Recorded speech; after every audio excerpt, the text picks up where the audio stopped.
में पूरी डिटेल दोस्तों आपको यहां पर मिल जाएगा। यहां पर साफ साफ देख पा रहे होंगे 10 करोड़ का चंदा भारतीय जनता पार्टी को आरके डेवलपर्स ने दिया है। अब ये आरके डेवलपर्स के साथ किस तरह से 1993 मुंबई हमले के मास्टरमाइंड का कनेक्शन है वो भी मैं आपको बतलाऊंगी। बीजेपी को टेरर फंडिंग के लिए जांच की जा रही कंपनी आरके डेवलपर्स लिमिटेड से दान मिला। यह कंपनी 1993 के मुंबई हमले के आरोपी मारे गए इकबाल मेमन उर्फ इकबाल मिर्ची के साथ लेन देन करने और संपत्ति खरीदने के लिए ईडी की जांच के केंद्र में है। ईडी की जांच जो है इन पर हो रही है।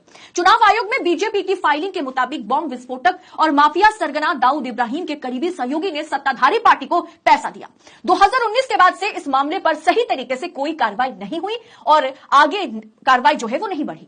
मोदी जी को कांग्रेस की मैनिफेस्टो से मुस्लिम लीग की बू आ रही है। इतना ही नहीं दोस्तों, ये तस्वीर आपको दिख रहा होगा, ये आदमी संजय सरोज है।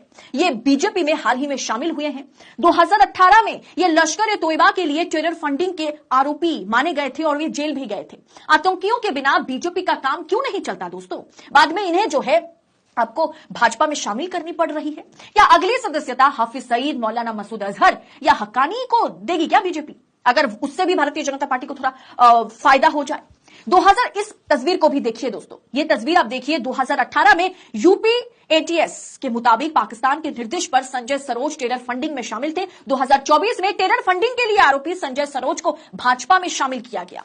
अब आप सोचिए दोस्तों, किसके मैनिफेस्टो में क्या है और पार्टी पीछे के दरवाजे से क्या कर रही है। मतलब भारतीय जनता पार्टी या मोदी की पार्टी, मैं कहूंगी कि एक ऐसी पार्टी बन गई है ना जो इलीगल काम भी बिल्कुल लीगल तरीके से करती हुई नजर आती है। जो चोरी भी अगर करे तो सीना ठोक के करे कि हम चोरी कर रहे हैं, जो करना है कर लो, जो उखाड़ना है उखाड़ लो।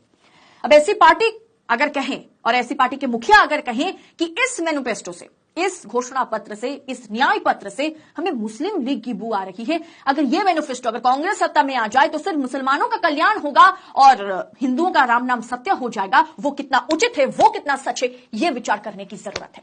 यानी आप पूरी तरह से समझ गए होंगे कि ये सामने दिखाते कुछ और हैं और पीछे के दरवाजे से करते कुछ और है। इलीगल